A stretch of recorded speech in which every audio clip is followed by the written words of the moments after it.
Plus अगर आपकी visceral fat आ रही है, it means you are in danger zone. ठीक है, तो जब मैंने स्टार्ट किया था तो मेरी विजरल फैट जो है 12 थी, और अभी जो है मैंने इस न्यूट्रिशन की हेल्प से और एक्सरसाइज की हेल्प से इसको 8 पे ले आई हूँ। दैट मीन्स अभी मैं नॉर्मल की रेंज में हूँ, और बहुत जल्दी मैं इसको अपना जो है 5 तक लाने के लिए कोशिश करूँ। फिर इसके बाद अगर हम बात करते हैं, मैं बात करूं तो ये जो आप फर्स्ट वाली पिक देख रहे हो जिसमें रेड और येलो आ रहा है, तो इसमें जो है आपको येलो येलो जो पार्ट दिखाई दे रहा है ये आउटर फैट को शो कर रहा है। और अगर मैं अपनी बात करूं तो पहले मेरी आउटर फैट थी 41.8, जो कि अब मैंने इसको रिड्यूस कर लिया है और ये मेरी आ गई है 36.9 पे। से क्योंकि मुझे बात समझ आ गई थी और इसकी वजह से मुझे चैलेंजेस क्या क्या आने स्टार्ट हो गए थे, कि मेरे को ब्रीथलेसनेस बहुत ज्यादा होने लग गई थी आउटर फैट की वजह से ना। और मेरे नी पेन जो थे वो नी पेन बहुत ज्यादा रहने लग गया था, और सर्वाइकल माइग्रेन की प्रॉब्लम भी सब इसी की वजह से आ रही थी। और जब मुझे ये बात समझ में आई कि अगर मैंने इसको रिड्यूस नहीं किया तो ये इंटरनल फैट में कन्वर्ट हो जाएगी, और उसके बाद जो मेरे इंटरनल ऑर्गन्स है लाइक जैसे लीवर हो गया है ना, और जो हमारे स्मॉल लार्ज इंटेस्टाइन है उसको भी अफेक्ट कर सकती है। तो मैंने इसको रिड्यूस करने का पहले सोचा, और अभी मेरी फैट जो है काफी कम हो गई है। फिर इसके बाद हम बात करते हैं यहाँ पे fat versus muscles. Fat versus muscles क्या है, जैसे कि कल भी हमने जो सेशन देखा था मिस्टर चरणजीत सर का, तो उन्होंने बताया था कि ऐसा नहीं है कि हमें फैट की जरूरत नहीं होती, हम फैट के बिना तो रह ही नहीं सकते, बट डिपेंड करता है कि हम कौन सी फैट लेंगे, है ना। हमारे पास 2 टाइप्स की फैट होती हैं, एक होती है ओमेगा 3 और एक होती है ओमेगा 6। ठीक है, हमारी बॉडी की रिक्वायरमेंट होती है ओमेगा 3 की, लेकिन हम क्या कंज्यूम किए जा रहे हैं, ओमेगा 6 कंज्यूम किए जा रहे हैं। और डेफिनेटली कुछ ना कुछ ओमेगा 6 हमारी बॉडी में जाएगा, ये माता रानी का प्रसाद बनेगा। तो कहाँ से आएगी वो फैट, जो भी हम ऑयल यूज कर रहे हैं ना, ऑयल में आप कोई सा भी ऑयल लेते हो वहां से हमें क्या, के साथ हम जो अखरोट खा रहे हैं, तो ये अखरोट भी किसका काम कर रहा है, हमारे लिए ओमेगा 3 का काम कर रहा है, इसमें भी क्या मिलता है हमें, ओमेगा 3। बादाम है, बादाम में भी हम क्या यूज करते हैं, इसमें भी हमें क्या मिलता है, ओमेगा 3, ओमेगा 6 के। लेकिन हमें जानना है एक में हमारे पास क्या मिल रही है हमें, फैट, और एक पिक्चर में हमारे पास क्या है, मसल्स। दोनों का यहाँ पे वेट सेम है, यानी कि 2 kg हमारे पास क्या है, फैट, और 2 kg क्या है, muscles. But the difference is कि जो फैट है वो कितना ज्यादा स्पेस कंज्यूम कर रही है ना, और यहाँ पे जो हमारा मसल्स है वो कितना कम स्पेस कवर कर रही है। Same situation in our body, है ना। अगर तो हमारी बॉडी में फैट ज्यादा है तो वी लुक लाइक फैटी, हम इतना स्पेस कवर करेंगे तो definitely we will look like fatty, है ना। और अगर हम कम स्पेस कवर करेंगे तो वी लुक लाइक जो है फिट, हम फिट वहां पे जो अपने आप को शो कर सकते हैं। You can close, this depends on your RM, कि आप कितना वेट यहाँ पे रिड्यूस कर सकते हो। तो first of all we have to learn about the RM. RM क्या होती है, आरएम मीन्स रेस्टिंग मेटाबॉलिज्म। हम कोई भी काम कर रहे हैं तो उसमें सबसे मेन रोल होता है हमारे मेटाबॉलिज्म का, क्यों लोग मोटे हो रहे हैं और क्यों लोग पतले हो रहे हैं, कैसे वो अपना वेट लॉस कर रहे हैं ना, इट डिपेंड्स ऑन आरएम।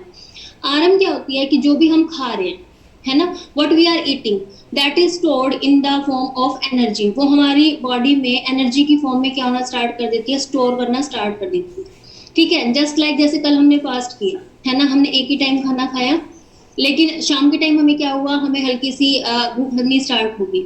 ठीक है, लेकिन हमारे ऊपर बाउंडेशन थी कि हमें रात को नहीं खाना है, तो हमने नहीं खाया, तो उसमें क्या हुआ कि जो हमारी बॉडी में पहले से फूड स्टोर था, है ना, अब वो फूड जो है अपना काम करना स्टार्ट करता है, क्योंकि हमारी बॉडी को तो एनर्जी चाहिए, हमारे जो भी इंटरनल पार्ट्स हैं वो तो कहीं ना कहीं से एनर्जी कंज्यूम करेंगे। तो वो एनर्जी हमें कहाँ से मिलती है, जो हमारी बॉडी के अंदर स्टोर्ड फूड होता है उसको एनर्जी में कन्वर्ट कर लेती है, और जब उसमें कन्वर्ट कर लेती है वहीं से हमारा वेट क्या होता है, लॉस होना स्टार्ट हो जाता है। ये जो नो रेंज हमारे पास दी हुई है, जैसे अगर तो हमारा आरएम आता है यहाँ पे 1200 टू 1400, इट मीन्स कि हमारा 1 मंथ में 1 से 2 किलो वेट रिड्यूस होगा। ठीक है, it depends on your RM. First आपका आरएम कितना है, जैसे कई लोगों को बहुत ज्यादा भूख लगती है, बहुत ज्यादा भूख लगने का मतलब है कि उनका मेटाबॉलिज्म बहुत ज्यादा स्ट्रॉन्ग है।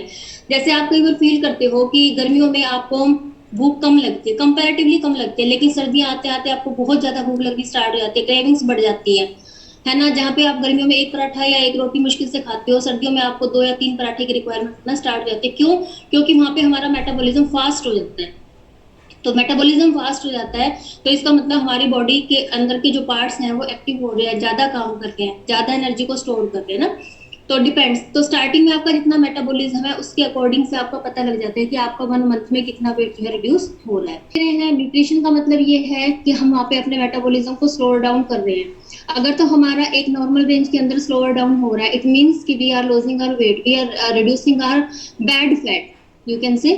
हम अपनी बैड फैट को वहां पे क्या कर रिड्यूस कर रहे हैं। लेकिन इन बिटवीन अगर आपकी आरएम में बहुत ज्यादा वेरिएशंस आ रहे हैं, यानी कि अप एंड डाउन हो रही है, कभी ज्यादा हो रही है कभी कम हो रही है, इट मीन्स कि हमारी डाइट में कहीं ना कहीं कोई चीटिंग हो रही है ना कुछ प्रॉब्लम आ रही है डाइट में। और अगर हमारी स्टेबल जा रही है आरएम, इट मीन्स कि वहां पे हमारा वेट लॉस या कुछ भी नहीं है। तो we should consult our coaches, हमने अपने कोच से कंसल्ट करना है कि एक्चुअली में प्रॉब्लम कहाँ है। ठीक है, जब मैंने स्टार्ट किया था तो मेरे आरएम थे 1526, और अभी जो मेरे आरएम हैं वो आ चुके हैं 1390, यानी कि 1526 से अब मेरा जो है 1390 आ चुका है आरएम। तो यस, बीएमआई की जो फुल फॉर्म है that is body mass index, है ना। नेम से ही पता चल रहा है हमें यहाँ पे कि बॉडी मास इंडेक्स क्या होगा। तो जो हमारी बॉडी का मास है ना, यानी कि हमारे जो हाइट और वेट के अकॉर्डिंग है उनका रेशियो, उसको हम क्या बोलते हैं यहाँ पे, बीएमआई। तो आपने कई बार पहले भी सेशन सुना होगा कि बताते हैं आजकल अगर हम किसी प्राइवेट या सरकारी जॉब की बात करें, किसी कंपनीज में भी जॉब की बात करें, तो वहां पे भी हमें प्रायोरिटी बेसिस पे बोला जाता है कि आपको अपनी बीएमआई चेक करानी है। ठीक है, तो अगर हम अपनी बीएमआई को नॉर्मल कर लेते हैं then we are eligible for that post. तो इसके लिए हमें जो है अपनी बीएमआई पे काम करना है। It's very easy. आप यहाँ पे 5 पर्सन को देख रहे हो, 1 2 3 4 एंड 5। ठीक है, हर एक पर्सन की कैटेगरी अलग, मीन्स ये नॉर्मल पर्सन है, इनकी बीएमआई ज्यादा है, तो इसका मतलब आप ओबेसिटी के एक स्टेप में आगे कदम रख चुके हैं। ठीक है, यहाँ पे आपकी बीएमआई और बढ़ जाती है, it means you are growing up in your obesity stage. ठीक है, next this and next this. Suppose if you are in this position, आप इस स्टेज के ऊपर हो, so it depends on you कि आप बैकवर्ड जाना चाह रहे हो कि आप फॉरवर्ड जाना चाह रहे हो। Decision is in your hand. Okay, तो जब मैंने स्टार्ट किया था मैं इस स्टेज पे थी। ठीक है, और मैंने यहीं पे अपना राइट डिसीजन लिया, क्योंकि मेरे सामने दो सिचुएशन थी, या तो मैं अपने आप को बैक ले आऊं या फिर मैं अपने आप को फॉरवर्ड ले आऊं। मुझे फॉरवर्ड सिचुएशन बहुत ज्यादा खतरनाक लगी। I don't like these two stages, तो मैंने यहाँ से वापस आना स्टार्ट किया, है ना। और अभी मैं वापस अपनी बीएमआई को, जब मैंने स्टार्ट किया था तो मेरी बीएमआई थी 32.4, और आज की अगर मैं बात करूं तो मेरी बीएमआई आ चुकी है 25.8। तो डेफिनेटली अब मैं जो है सेकंड स्टेज पे आ चुकी हूँ, और बहुत जल्दी मैं अपनी फर्स्ट स्टेज को जो है अचीव कर लूंगी। तो this is called our BMI, that is body mass index. तो इसको भी आप देखिए। इसकी अगर मैं बात करूं तो यहाँ पे आपको एक ही पर्सन के 2 फीचर्स नजर आ रहे हैं ना, यानी कि सिक्के के 2 पहलू। अगर आप यहाँ पे देख रहे हो तो यहाँ पे एक ही पर्सन यंग दिखाई दे रहे हैं, और उसके राइट हैंड साइड में आपको थोड़े से वो एजेड दिखाई दे रहे हैं। ओके, तो इट डिपेंड्स ऑन यू कि आप अपने आप को कैसा दिखाना चाह रहे हो। ठीक है, तो कैसे होता है ये, body age shows us how fast we are ageing. Body age का मतलब है कि हम कितना फास्ट जो है, जैसे कहते हैं ना कि दैट सम पीपल, जैसे मान लो कोई 40 की एज में है, वो बड़े यंग दिखाई देते हैं, लेकिन सेम एज में कुछ पर्सन ऐसे होते हैं जो बड़े ऐसे ढीले ढाले से, है ना, थोड़े एजेड से दिखाई देते हैं। तो वो क्यों हो रहे हैं, क्या प्रॉब्लम आ रही है उनको। तो it tells us how our chronological age is different than our biological age। ठीक है, तो बायोलॉजिकल यानी कि हमारी बॉडी तो कहती है कि हम 40 की एज के, है ना, लेकिन हम दिखाई कैसे दे रहे हैं, हम 60-65 की एज के दिखाई दे रहे हैं। दैट मीन्स कि आपको जो प्रॉब्लम्स, जो इश्यूज 65 की एज में आने चाहिए थे, वो आपको 40 की एज में आ रहे हैं। क्यों आ रहे हैं, क्योंकि आप ओवरवेट हो। ठीक है, ओबेसिटी बहुत ज्यादा है। 60 की पहले हम क्या करते थे, हम सुनते थे, जो हमारे जो सीनियर सिटीजन होते थे, है ना, दादा नाना की अगर हम बात करें, तो वो हमें बताते थे कि हमारे घुटनों में दर्द है, तो हम कंसिडर कर लेते थे कि यस इनकी एज हो गई है ना, 65 हो गए हैं, 70 हो गए हैं, तो हम अपने आप को सेटिस्फाई। लेकिन हम तो भी 40 की एज में हमें भी वो प्रॉब्लम्स आने स्टार्ट हो गई। क्यों हो गई है, क्योंकि खाना पीना चेंज हो गया, हमारा लाइफ स्टाइल चेंज हो गया है। ठीक है, जो पहले वो चने हमें खिलाते थे तो हमें लगता था कि क्या यार, छोटे से मतलब पूरी जिंदगी निकाल दी उन्होंने चने खा खा के, और हम तो बढ़िया बढ़िया पिज्जा बर्गर खा रहे हैं, वाओ क्या मतलब अपना लाइफस्टाइल स्टैंडर्ड शो कर। लेकिन हो क्या रहा है कि वो अब भी आज की डेट में भी हमसे यंग स्मार्ट है ना, एकदम एन बढ़िया बढ़िया स्किन उनकी दिखाई देती है, लेकिन हमारे साथ क्या हो रहा है कि हमें इश्यूज आने स्टार्ट हो। तो दैट डिपेंड्स कि हम कितना अच्छा खाना खा रहे हैं, हम कैसे दिखाई दे रहे हैं ना। तो ये सब किसको रिफ्लेक्ट करता है, आपकी बॉडी एज को। चैलेंजेस बहुत आने स्टार्ट हो जाते हैं। ठीक है, तो अगर तो मेरी बॉडी एज तो सर मेरे को बड़ी अजीब लग रही है, बताते हैं 62 आई थी, क्योंकि वेट बहुत ज्यादा था, सारे पैरामीटर्स मेरे कुछ बिगड़े हुए थे। और अभी जो है मेरी बॉडी है 51 आ चुकी है। वाह, तो देखो ग्रेट। 62 से 51 आना यानी कि 11 इयर्स जो है मैंने अपने आप को स्लो डाउन कर लिया है। Slow down in the sense कि मैं अब 11 इयर्स जो है थोड़ा यंग दिखने लगी हूँ, है ना।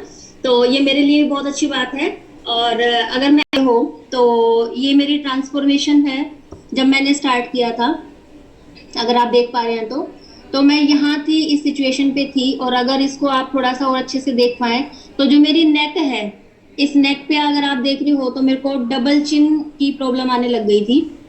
ठीक है। और बहुत ज्यादा ब्रीथलेसनेस, है ना। और सेम ही जो है मैंने कल परसों जो है अपना वेट चेक किया था, 14 kg जब मेरा वेट रिड्यूस हुआ था। तो ट्रांसफॉर्मेशन बहुत ज्यादा आई है। और अभी जैसे मैंने बॉडी एज की बात की तो ये यहाँ पे आपकी जो पिक है वो रिफ्लेक्ट करती है कि आपकी बॉडी में कितना चेंज हुआ है। ठीक है। तो ये सारे के सारे हमारे पैरामीटर्स ही जो है हमें बता देते हैं कि हम किस तरीके से न्यूट्रिशन की हेल्प से अपने आप को, अपने लाइफ स्टाइल को कैसे चेंज कर सकते हैं।